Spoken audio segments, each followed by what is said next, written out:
Buenos días, amada iglesia. Buenos días. Bueno, gloria al Señor una vez más por permitirme compartir, estar visitándolos. Saben que es de mucha alegría y mucho gozo, pues siempre estar acompañándolos.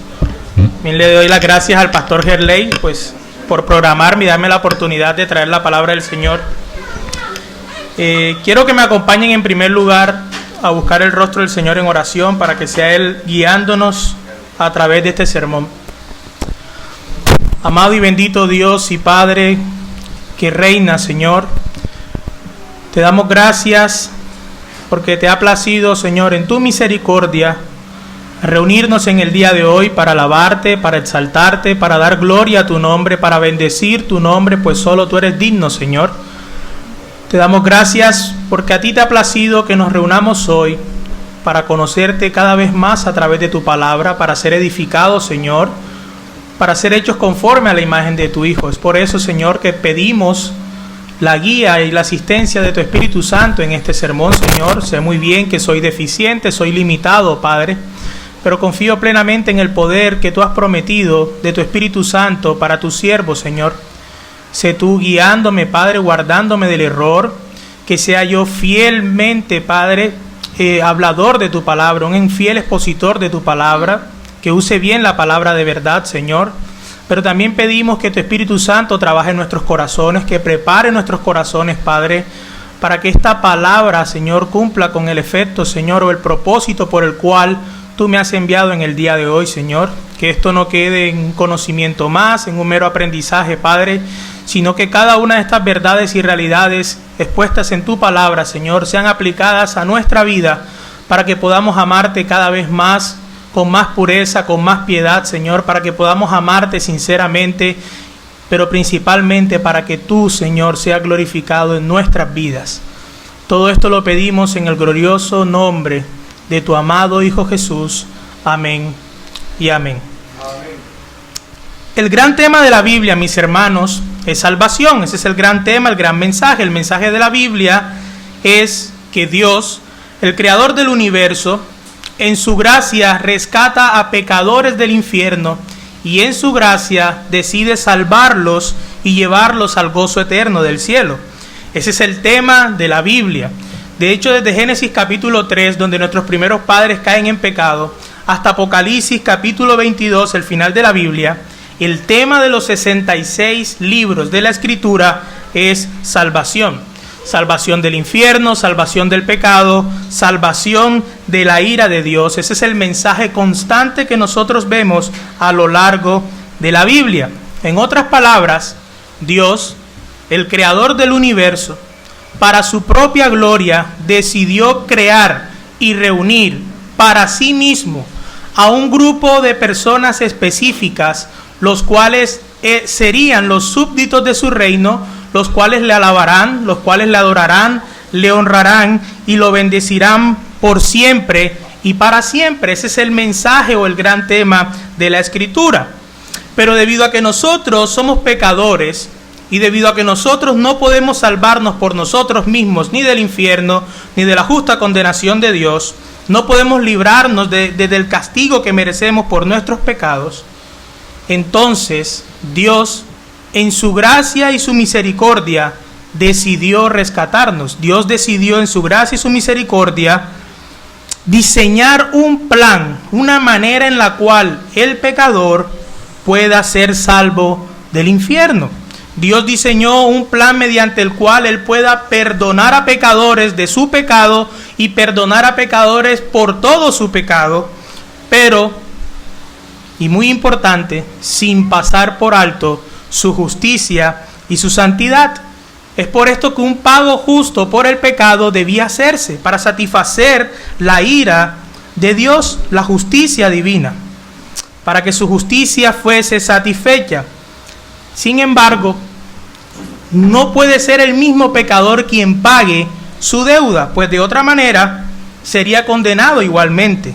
Debe haber un sustituto, alguien que pueda pagar la deuda de los pecadores. Dios debe encontrar, y entiendas este debe no como una necesidad en Dios, sino una necesidad en nosotros. Dios debe encontrar un sustituto alguien que muera en lugar de los pecadores, alguien que reciba, que sienta y que sea objeto de la ira, de la justicia santa de Dios contra el pecado.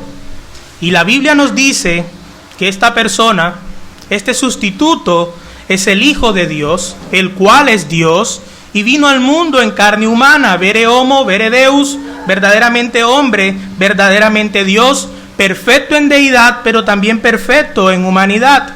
Nuestro Señor Jesucristo, el Mesías, el cual vino al mundo con una misión, ser el sustituto que recibiría la ira de Dios y que moriría en lugar de los pecadores.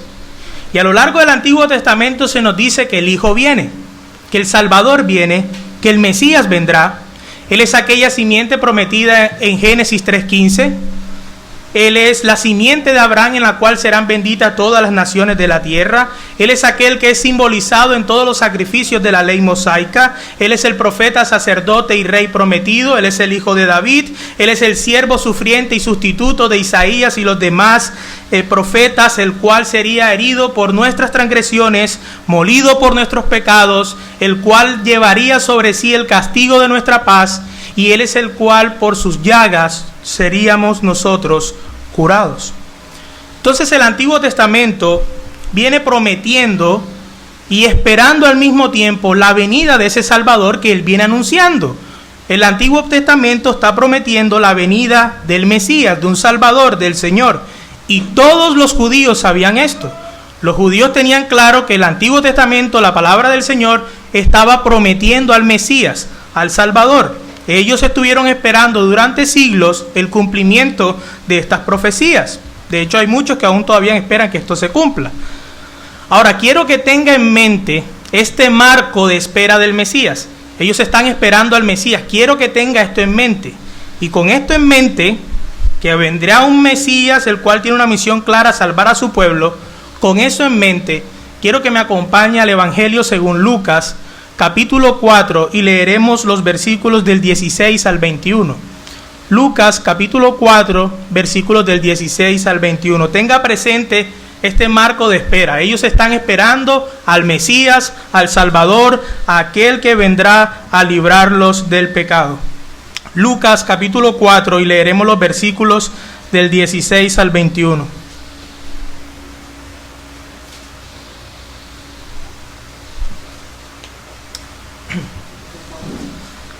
Lucas 4, 16 al 21. Dice la bendita palabra del Señor.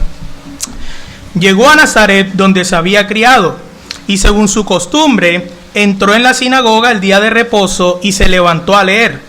Le dieron el libro del profeta Isaías, y abriendo el libro halló el lugar donde estaba escrito: El Espíritu del Señor está sobre mí, porque me ha ungido para anunciar el evangelio a los pobres.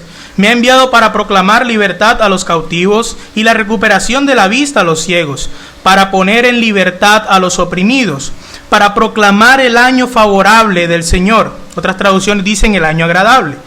Versículo 20. Cerrando el libro, lo devolvió al asistente y se sentó, y los ojos de todos en la sinagoga estaban fijos en él.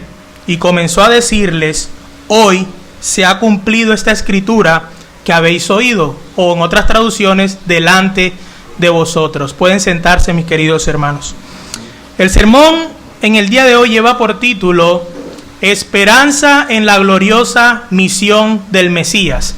Esperanza en la gloriosa misión del Mesías. Luego de nuestro Señor Jesucristo iniciar su ministerio, Él llegó a Nazaret, y estando en la sinagoga le he dado el rollo del libro del profeta Isaías.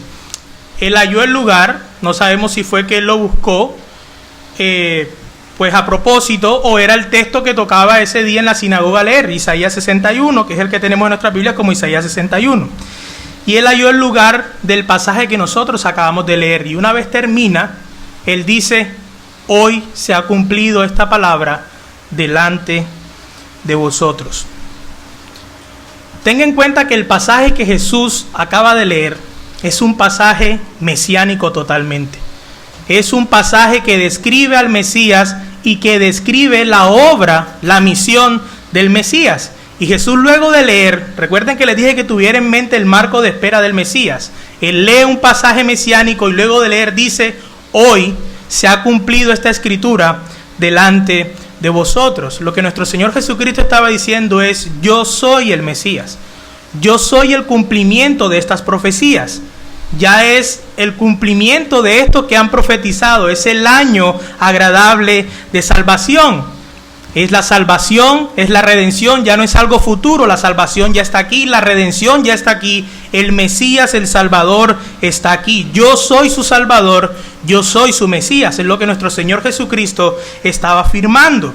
Él lo que estaba diciendo al leer Isaías 61 y decir que esta escritura se ha cumplido delante de vosotros, es afirmar que Él era el Cristo. El título de Cristo quiere decir ungido. Y es lo que nosotros vemos: el Espíritu del Señor está sobre mí, pues me ha ungido. Él estaba diciendo: yo soy el Cristo. Cristo quiere decir ungido.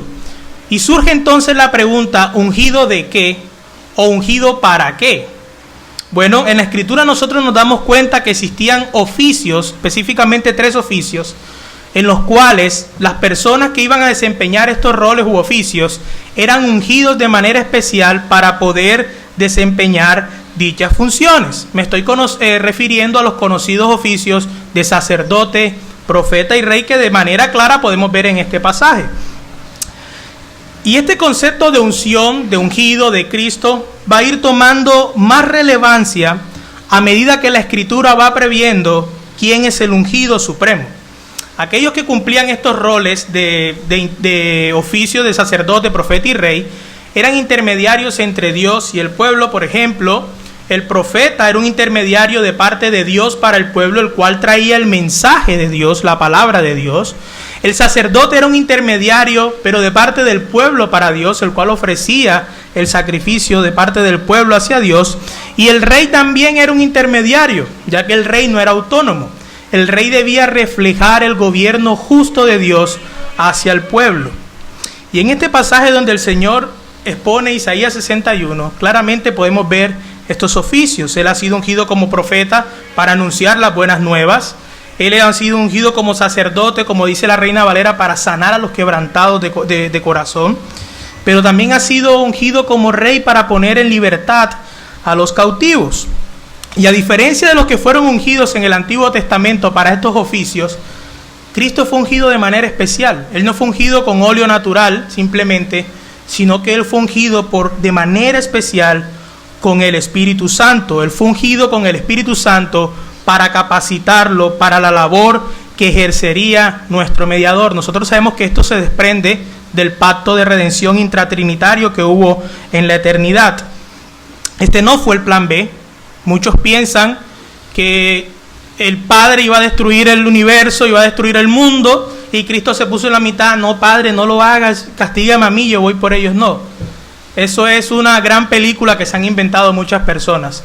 Siempre el plan, y el único plan que tuvo Dios desde la eternidad, es que Él enviaría a su Hijo. En el pacto de redención hecho entre los miembros de la Trinidad en la eternidad, se acordó que su Hijo, Cristo, sería el mediador de Dios y los hombres, sería nuestro representante, nuestro sustituto, nuestra cabeza federal, nuestro profeta, sacerdote y rey. Sería nuestro Mesías. Y eso lo podemos ver a lo largo de la Escritura. En el Salmo 2:6, por ejemplo, dice: yo he puesto mi rey sobre Sión, mi santo monte, yo publicaré el decreto. Jehová me ha dicho: mi hijo eres tú, yo te engendré hoy. El Salmo 110, versículo 4 dice: juró Jehová y no se arrepentirá, tú eres sacerdote para siempre según el orden de Melquisedec. Deuteronomio 18:18 dice: profeta les levantaré de en medio de sus hermanos como tú, y pondré mis palabras en su boca. Entonces, de hecho, el mismo Lucas nos viene mostrando que Cristo ha sido ungido antes de llegar a este pasaje. En el bautismo se nos dice que fue lleno del Espíritu Santo. En la tentación nos dice que lleno del Espíritu Santo fue impulsado al desierto. Y luego cuando llega a Nazaret dice: y lleno del Espíritu Santo llega a Nazaret. Luego viene aquí, entra a la sinagoga y expone. Lucas muy dedicadamente ha mostrado que Él ha sido ungido por el Espíritu Santo, precisamente para esto. Ahora, estos 3 oficios de Cristo, mis hermanos, que podemos ver de manera superficial en el pasaje, eran necesarios.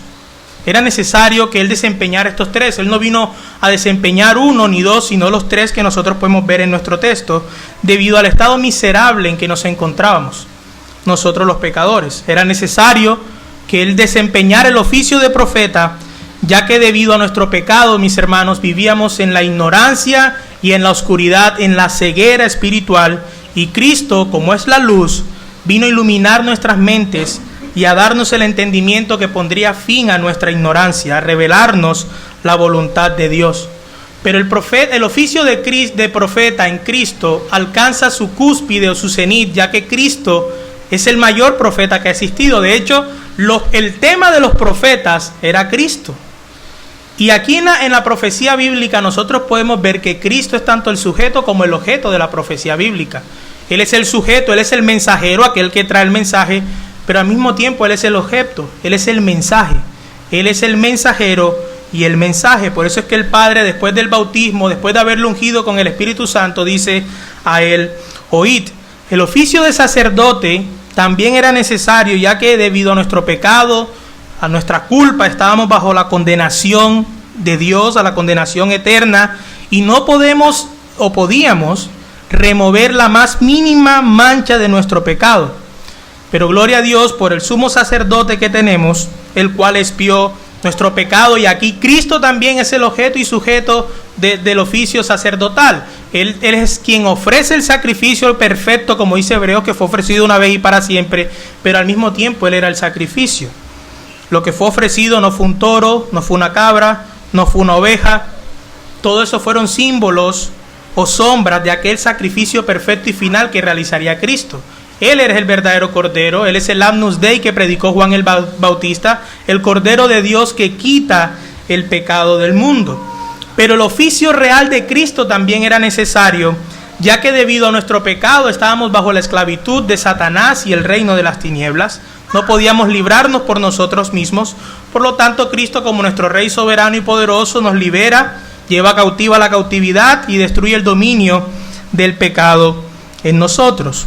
Sin embargo, para conocer mejor la misión que el Mesías vino a realizar, es necesario que profundicemos más en nuestro texto, específicamente en el versículo 18, ya que en este pasaje el ministerio del Mesías es definido. Aquí se define en este pasaje cuál es la misión que el Mesías va a realizar. Cuando el Mesías viene, ¿qué es lo que Él va a hacer? Bueno, Él dice que predicará el evangelio a los pobres, que proclamará libertad a los cautivos, que le dará vista a los ciegos y que libertará a aquellos que están oprimidos. Él va a predicar el año agradable del Señor. Entonces el ministerio del Mesías es descrito en una serie de frases en el versículo 18. Y encontramos 4 metáforas en nuestro pasaje. En primer lugar, los pobres. En segundo, los cautivos o prisioneros. En tercer lugar, los ciegos. Y en cuarto lugar, los oprimidos. Y estas 4 metáforas, pobres, prisioneros, ciegos y oprimidos, describen con total exactitud al pecador. Estas 4 características, mis hermanos, describen con total exactitud a los no creyentes, a los no salvos, a los perdidos, a los no convertidos, a aquellos que no son perdonados. Y al mismo tiempo nos muestra un resumen de la obra de salvación. Cristo, el Mesías, viene a predicar buenas nuevas a los pobres, a libertar a los cautivos, a dar vista a los ciegos y a darle libertad a los oprimidos. Cada una de estas características representa un retrato metafórico, no de diferentes clases de pecadores. Aquí no estamos hablando de 4 pecadores o 4 grupos de pecadores, sino del mismo pecador. La condición del pecador es representada en estas 4 características. Y esa es la manera en que son los inconversos, y es la manera en que usted y yo debemos ver a los no creyentes. Ellos pueden ser ricos económicamente, ellos pueden sentirse muy libres, pueden no tener problemas físicos como la ceguera, por ejemplo, y pueden sentirse muy exitosos y realizados en todo aquello que emprendan. Pero la realidad es que cualquier pecador es descrito en este pasaje. Es un pobre, es un ciego, es un cautivo y es un oprimido. Fuera de la salvación que Cristo trae y proporciona, los hombres son pobres, prisioneros, ciegos y oprimidos. Esta es la condición real, una condición desesperada del pecador, Y hasta que el pecador no reconozca su condición, entonces no habrá un deseo genuino de buscar una solución.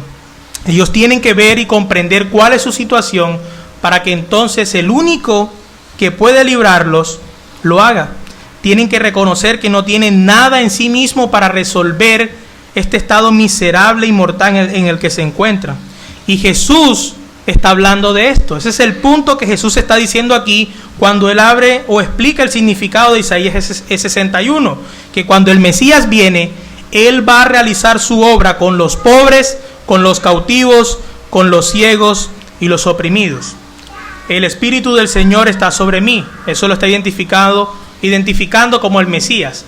Examinemos pues estas 4 metáforas o características en la cual el pecador es descrito para que veamos de mejor manera cuál es la misión del Mesías en la cual hay esperanza. En primer lugar, el propósito o la misión del Mesías es predicar el Evangelio a los pobres. El Mesías va a estar capacitado por el Espíritu Santo para predicar buenas nuevas a los pobres. Ahora, una aclaración: las buenas nuevas a los pobres no quiere decir que los pobres se van a volver ricos económicamente. De eso no está tratando el tema. Las buenas nuevas no son una prosperidad económica, no es una mejoría material. Aquí estamos hablando de mejoras o riquezas espirituales. Las personas que están descritas en nuestro versículo 18 son personas en pobreza espiritual. Ellas están espiritualmente arruinadas, espiritualmente destituidas, espiritualmente en bancarrota, podríamos decir, y necesitan ser liberadas de su pobreza. Esas son las bendiciones espirituales por la cual Pablo bendice el nombre del Señor en Efesios 1:3. Ahora, aquí hay una palabra en el idioma original, en el griego, que nos ayuda a entender o enriquece mucho el significado de nuestro pasaje. Y es que la palabra pobre, usada aquí en el versículo 18, es tokos, que no es la palabra habitual para tokos. Tokos viene del verbo encogerse, acobardarse. Da la idea de una persona que se está encogiendo en una esquina, en las sombras, que tiene muy poco, que ha sido destituido. Expresa la idea de un mendigo, alguien que no tiene absolutamente nada, un mendigo que se esconde, que se encoge, que se acobarda en las esquinas, que reconoce que no tiene nada, que está en una destitución total, y lo único a lo que podía apelar era a la misericordia de alguien dándole algo. Él está totalmente destituido de sus riquezas. Y esta palabra tokos, para definirse a pobre, es la misma que es usada en Lucas 16:20 para referirse al mendigo Lázaro, el cual dice que era pobre, que mendigaba por migajas de pan para saciar su hambre, para tener algo que comer. Y como dije, tokos no es la palabra habitual para pobres. La palabra habitual para pobres es penicros, que quiere decir alguien que tiene algo pero muy poco. Por ejemplo, en Lucas 20, la viuda que tenía muy poco y dio lo poco que tenía. Ahí la palabra habitual es penicros. Pobre es alguien que tiene algo pero muy poco. Pero tokos quiere decir no que tienes muy poco. Tokos quiere decir que no tienes absolutamente nada, que estás arruinado totalmente. Y el Señor está diciendo que Él ha venido a realizar su obra con aquellos que están totalmente arruinados espiritualmente, aquellos que están en pobreza espiritual totalmente. El Mesías vendrá y trae buenas nuevas a la gente que está totalmente arruinada espiritualmente, a la gente que está destituida, que no tiene nada espiritualmente hablando. Está hablando aquí de personas que reconocen que no tienen nada por lo cual presumir. En Lucas 6:20 dice: bienaventurados vosotros los pobres, porque vuestro es el reino de los cielos. Y la palabra ahí pobres es tokos también. O los que están viendo la serie con el pastor Gerley acerca del Sermón del Monte, en Mateo 5:3, dice: bienaventurados los pobres, ¿en qué? En espíritu. Y pobres, ahí también la palabra es tokos, pobreza espiritual, ruina espiritual. Entonces estamos hablando no de una pobreza en dinero, sino en espíritu. Y esa es la condición de todo pecador. Todo pecador está en ruina espiritual, y todo pecador puede considerar su justicia como trapos de inmundicia, según Isaías. Todo pecador está destituido de la gloria de Dios, según Romanos. Y sin duda alguna, mis hermanos, esto iba en contra de la mentalidad judía. Ellos pensaban que mediante sus buenas obras, que mediante sus esfuerzos al guardar la ley mosaica, más todo el legalismo del sistema de leyes que ellos habían creado, mandamientos de hombres, ellos podrían ganar la salvación. Pero el Mesías viene y destroza totalmente la perspectiva de ellos y les dice que las únicas personas a las cuales el Mesías trae salvación son aquellas que reconozcan su pobreza y su ruina espiritual. Y eso ocurre hoy día.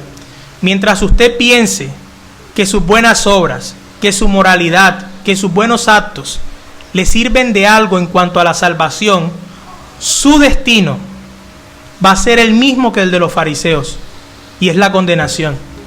Solamente el reconocer nuestra pobreza espiritual, el reconocer que no tenemos nada que añadir, nada que entregar, nada que aportar, nada que presumir, es lo que abre las puertas para poder entrar al paraíso.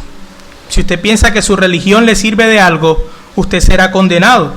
Estaría en la misma situación irremediable que los fariseos, a menos que usted sea como los pobres de este pasaje, que reconocen su destitución espiritual, que reconocen su pobreza, que saben que son totalmente incapaces, que no tienen recursos para resolver su pobreza, que no tienen nada consigo y lo único que pueden hacer es clamar a Dios, rogar, apelar por su misericordia. Y solo así podrán recibir la gracia. No hay orgullo, no hay jactancia, no hay confianza en uno mismo, no hay nada que ofrecer a Dios. Estos son los pobres de los cuales está hablando nuestro pasaje. Y esta pobreza no es un acto de humildad falsa, sino que es una pobreza y una humildad real. Ellos son como el publicano en Lucas 18, que se encoge, que agacha su cabeza y que dice: sé propicio a mí que soy pecador. Reconoce su pobreza, su bajeza, muy diferente del fariseo que se daba golpes de pecho diciendo: Señor, te doy gracias porque no soy como este publicano. Yo ayuno, yo diezmo, yo hago esto, yo hago lo otro, esto y aquello, yo soy maravilloso. Y Jesús dice: realmente el publicano fue el que descendió justificado a su casa. Y estos son los pobres de los cuales está hablando nuestro pasaje. Entonces estamos hablando, mis hermanos, que los pecadores perdidos son pecadores sin recurso, que están muertos de hambre, que están hambrientos y que están sedientos, y esa es la situación del pecador. Pero hay esperanza en la gloriosa misión del Mesías. El Mesías ha traído buenas nuevas a aquellos que están en esta situación espiritual. Para aquellos que están destituidos, arruinados espiritualmente y lo reconocen, y por consiguiente vienen al Señor. Pero el segundo retrato, o la segunda metáfora que se toca en nuestro pasaje, son los cautivos o prisioneros. Él dice: me ha enviado a proclamar ¿qué? Libertad a los cautivos. Dios envió a su Hijo, el Mesías vino para liberar a los cautivos. Y el pecador también debe ser visto como un cautivo, como un prisionero. Y esta es otra metáfora que describe, como dije al principio, no a otro pecador, sino al mismo pecador. Él está arruinado espiritualmente, pero es también cautivo o prisionero espiritualmente. Y las buenas nuevas dice que el Mesías ha venido a proclamar libertad. Y la palabra que usa el griego para libertad aquí es apesis, que tiene la idea de libertad pero con perdón, porque el perdón liberta. Eres liberado si eres perdonado.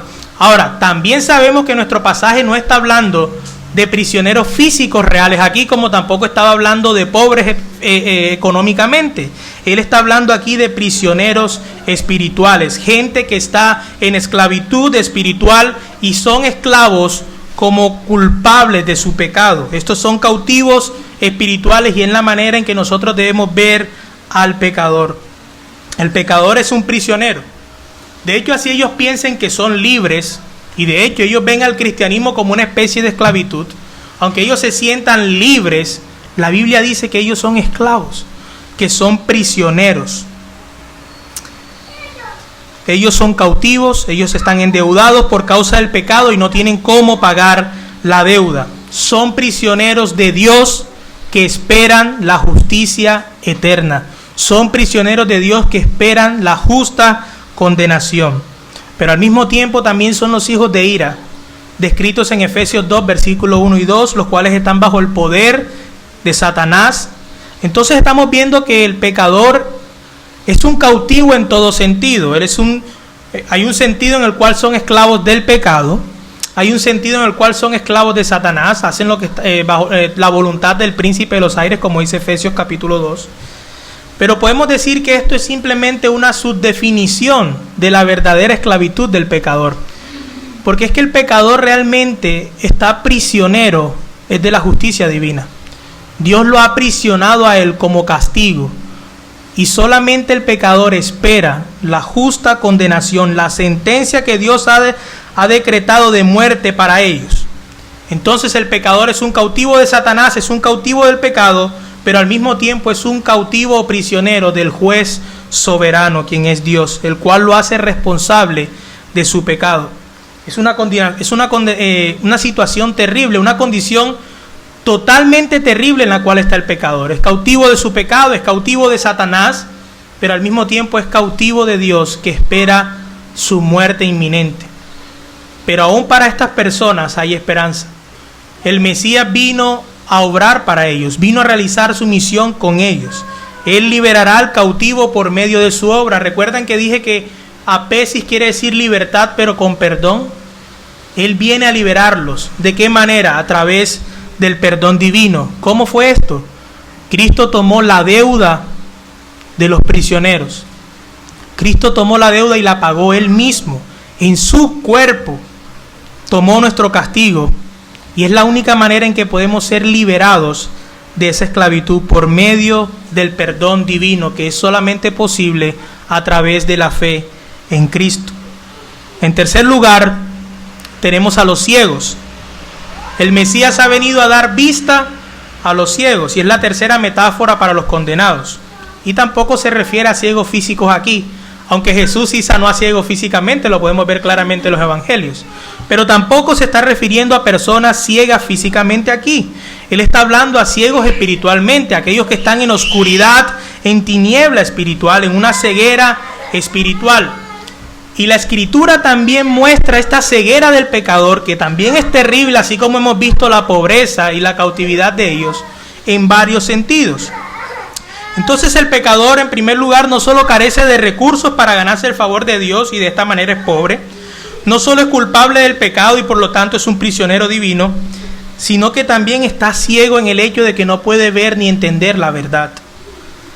La ceguera espiritual es descrita de manera natural ya en el hombre natural, en la Biblia, por el simple hecho de ser pecador. Sabemos que todos nacemos pecadores. Por el simple hecho de ser pecador, ya tú estás ciego espiritualmente. La Biblia dice que el hombre natural no percibe las cosas de Dios porque para él son locura. Entonces, de manera natural, simplemente en virtud de ser un pecador, ya el pecador está ciego. Pero también está ciego judicialmente, y este es otro tipo de ceguera. Él está ciego porque Dios lo ha cegado en señal de juicio.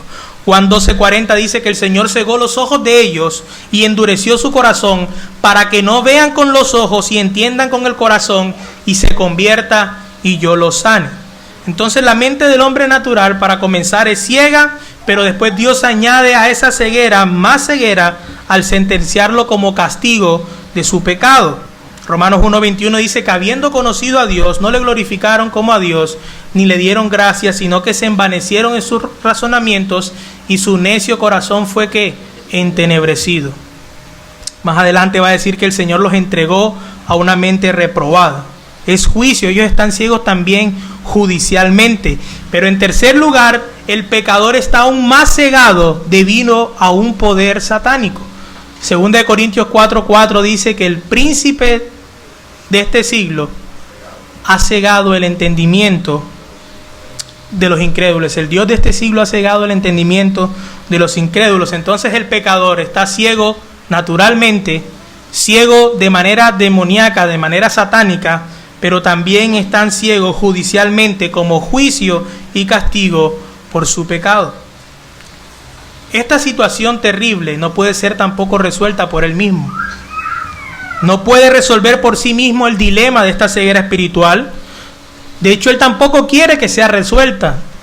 El apóstol Juan nos dice que los hombres amaron más las tinieblas que la luz, porque sus obras, ¿qué?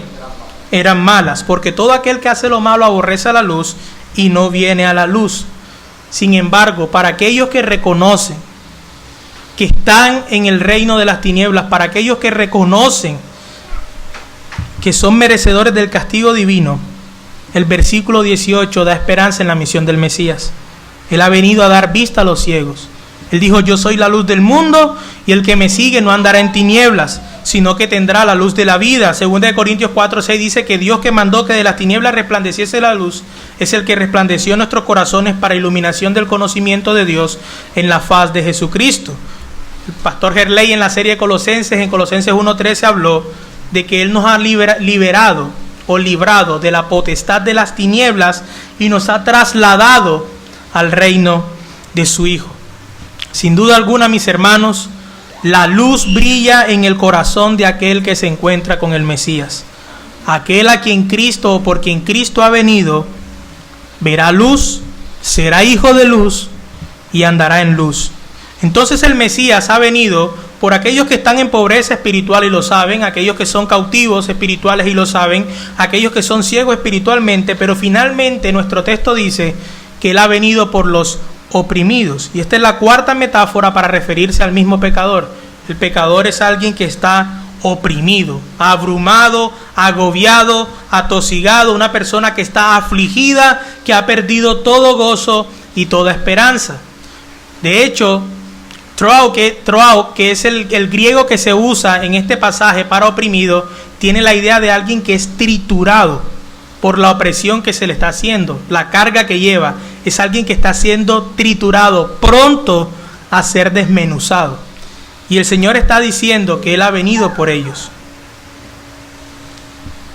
Son las personas a las cuales el Señor Jesucristo se refirió diciendo: venid a mí, todos los que estéis trabajados y cargados, que yo os haré descansar. Ahora, ¿cuál es esta opresión? ¿Cuál es esta carga que está aplastando al pecador? Bueno, es la carga del pecado, la carga agotadora del pecado, la carga de no poder guardar la ley de Dios, el ser incapaz de guardar la ley divina. Los fariseos, mis hermanos, en los tiempos de nuestro Señor Jesucristo, podemos ver que ellos habían cargado aún más a las personas con leyes que el Señor no había mandado.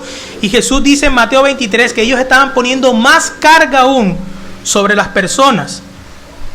Una carga pesada que no podían guardar, que los estaba aplastando, la carga del pecado, la carga de no poder guardar la ley de Dios, y fuera de eso mandamientos de hombres. Y el pecador debe ser visto de esa manera también. Usted y yo debemos ver al pecador como personas que están siendo aplastadas por la carga del pecado, y entre ellos más intenten llevar por sí mismos su carga, se hundirán a la condenación eterna. Pero bendito sea nuestro Señor Jesucristo, nuestro Salvador y Mesías, que ha venido para liberarnos de esta enorme carga tan pesada. Él dijo: venid a mí todos los que estáis trabajados y cargados, que yo os haré descansar. Llevad mi yugo sobre vosotros y aprended de mí, que soy manso y humilde de corazón, y hallaréis descanso para vuestras almas, porque mi yugo es fácil y ligera mi carga. Jesús vino a tomar la carga entera del pecado, la carga entera de tratar de guardar la ley, y a dar descanso a todo aquel que vaya a Él, todo aquel que se encuentre con el Mesías. Entonces, para aquellos que están en pobreza espiritual, para aquellos que son prisioneros debido a su pecaminosidad y esperan la ejecución final en el infierno, para aquellos que están ciegos a la verdad y a la realidad, y para aquellos que están siendo oprimidos por la carga del pecado y todas las cosas que esto trae consigo, el Mesías ha venido. Hay esperanza para ellos en la obra del Mesías. Él vino por los prisioneros pobres, por los ciegos, por los oprimidos del pecado. Él vino a hacerlos espiritualmente ricos, a traerles el perdón que libera, a darles vista y a liberarlos del pecado que los oprime, a darles descanso. Es esta la razón por la cual es el año agradable del Señor. Es de esta manera en que podemos entender que es el año agradable, el año favorable, a través de la misión del Mesías. Es el año de libertad, es el año de luz, es el año de descanso, es el año de reposo. Como dijo Pablo, hoy es el día de la salvación. Es el momento para los prisioneros, para los pobres, para los ciegos y para los oprimidos de venir al Mesías y que sean perdonados. Mi querido hermano, mi querido amigo, en primer lugar, que te encuentras en este lugar, si alguno de aquí está sin Cristo realmente, si alguno de aquí no es creyente,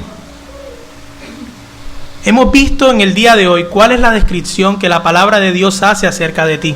No importa cómo tú te percibas, no importa cómo tú te definas a ti mismo, no importa cómo tú te sientas. La palabra ha hecho un análisis de tu situación, es una radiografía clarísima de tu estado. Tú eres pobre espiritualmente, tú eres cautivo del pecado, tú eres un ciego espiritual, mereces la justa condenación de Dios. Y si reconoces esto, si estás oprimido a causa de tu pecado, mi invitación es a que te aferres a Cristo. Mi invitación es a que te aferres a la obra del Mesías, en la cual es la única que tendrás esperanza. Que corras a Cristo en arrepentimiento y fe, que clames a Él, que te aferres a Él y a su cruz, y entonces Él te salvará. Él ha prometido que todo el que a Él venga no le echará fuera. Para mis queridos hermanos, ciertamente hemos visto, pues en primer lugar vimos los oficios de Cristo en este pasaje.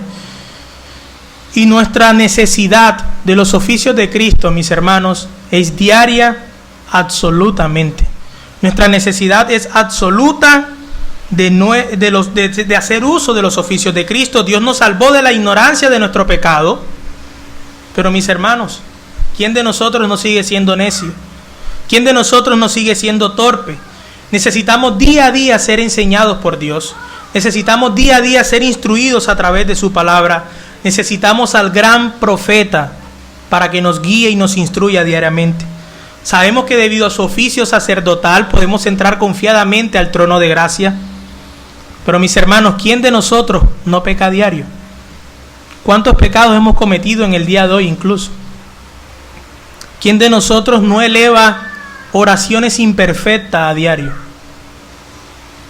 Pero gloria a Dios por nuestro sumo sacerdote, que intercede día y noche por ti y por mí.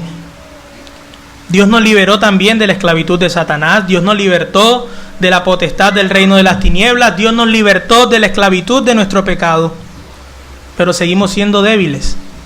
Ninguno de nosotros puede ganar por nosotros mismos la más mínima batalla contra nuestros enemigos. Es por eso que necesitamos constantemente a nuestro Rey soberano y poderoso, para que nos libre diariamente de nuestras luchas y de nuestras batallas. Nosotros somos los pobres que hemos sido bendecidos espiritualmente. Hay una infinitud de recursos espirituales que Cristo ha provisto para ti, para que no sigas viviendo como un pordiosero espiritual. Él ha puesto a tu disposición los gloriosos medios de gracia, para que hagas uso de ellos, para que crezcas espiritualmente, para que seas enriquecido espiritualmente. En segundo lugar, hemos sido aquellos cautivos que han sido liberados. Hemos sido liberados de la potestad de Satanás, del dominio de nuestro pecado. Es entonces incoherente o inconsecuente que vivamos aún como las personas que viven cautivas de Satanás viven. Es necesario que a través de nuestro testimonio mostremos que hemos sido liberados del reino de las tinieblas, que podemos ahora sí batallar contra nuestro pecado. Ya el pecado no se ha enseñoreado sobre nosotros, no se enseñoreará. En tercer lugar, somos los ciegos que ahora vemos. Éramos ciegos espiritualmente, vivíamos en el reino de las tinieblas, en oscuridad, pero hemos sido trasladados al reino de luz. Eres hijo de luz, por lo tanto vive en luz, anda en luz y sé un testimonio para el mundo de que eres luz, que cuando te vean a ti, vean a Cristo en ti. Pero en cuarto lugar, hemos sido, mis hermanos, los oprimidos que han sido liberados. Y aquí quiero hacer énfasis en los dos rayados extremos que constantemente están cayendo las personas, no me refiero a ustedes. Y es o el extremo del antinomianismo, ya sabemos, de pensar de que la gracia es una licencia para pecar, de que has sido liberado por Cristo para pecar. Si esa es tu mentalidad, examínate, pues seguramente no has sido libertado del pecado. Y en segundo lugar, el otro extremo del legalismo, pensar que a través de tus obras, de tus acciones, puedes añadir algo a tu salvación, pensar de que tu relación con Dios a través de lo que tú hagas va a mejorar, pensar de que Dios te va a amar hoy más porque es que hoy has orado más. Tú no has sido libertado ni para ser antinomiano ni un legalista. Tú has sido liberado para que sinceramente cumplas la ley de Dios. Esfuérzate por cumplir sus mandamientos. El que ha sido librado del pecado puede decir junto a Pablo y junto al salmista: oh, cuánto amo tu ley. Es mi delicia tu ley. Tú has sido liberado. Tú has sido trasladado del reino de las tinieblas a la luz para que te deleites en la ley del Señor. Tú dices amar a Dios, pues en la ley de Dios tienes la expresión de cómo amarlo a Él. ¿Quieres expresarle tu amor a Dios? ¿Quieres expresarle tu amor al prójimo? Cumple la ley. Para eso el Señor te ha liberado, para eso el Señor te ha dado recursos infinitos, para eso el Señor te ha dado luz y para eso el Señor ha quitado la carga tan pesada que tenías.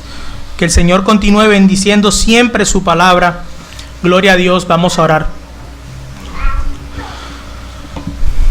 Amado Dios y Padre, Señor, te damos gracias porque tú tuviste, Señor, misericordia de nosotros, porque no nos dejaste en esa situación irremediable y desesperada, Padre, porque tuviste, Señor, misericordia de nuestras vidas, Señor, porque lo justo, Padre, era merecer tu castigo, Señor. Eso hubiese sido totalmente justo, oh Rey, pero tuviste misericordia de nosotros, Padre. No nos dejaste en nuestra pobreza, en nuestra bajeza, Señor. No nos dejaste en nuestra esclavitud, oh Dios, ni en nuestra ceguera, ni en nuestra opresión, oh Padre, sino que tuviste misericordia y sin merecerlo, oh Dios, enviaste a tu Hijo a que tomara nuestro lugar, a que tomara la carga, Señor, que nos oprimía, oh Dios, nuestro yugo, Padre, y sufriera, oh Dios, tu justicia, Señor, que recibiera la ira santa tuya, oh Dios, por causa de nosotros, Padre, para podernos, Señor, hacer ricos espiritualmente, para hacernos libres, oh Dios, para darnos luz y darnos vista, Señor. Perdona nuestros pecados, Padre, porque a diario olvidamos esto, Señor, porque muchas veces nos comportamos como personas que aún, Señor, están en estas condiciones de Lucas 4:18, Señor. Por eso te pedimos perdón. Ayúdanos a recordar estas verdades, Señor, que día a día vivamos como aquellos, Señor, que han sido, Padre, directamente impactados por la misión del Mesías, aquellos por los cuales el Mesías vino, Señor. Ayúdanos a valorar la obra de tu Hijo. Ayúdanos a valorar los efectos, Padre, que su obra preciosa tuvo en nuestras vidas, Señor. Ayúdanos a amarte, Señor. Ayúdanos a andar, Padre, como hijos de luz. Ayúdanos, Señor, a poderte dar gloria en todo lo que hagamos, Señor. Todo esto te lo pedimos en el nombre de tu Hijo amado Jesús. Amén y amén.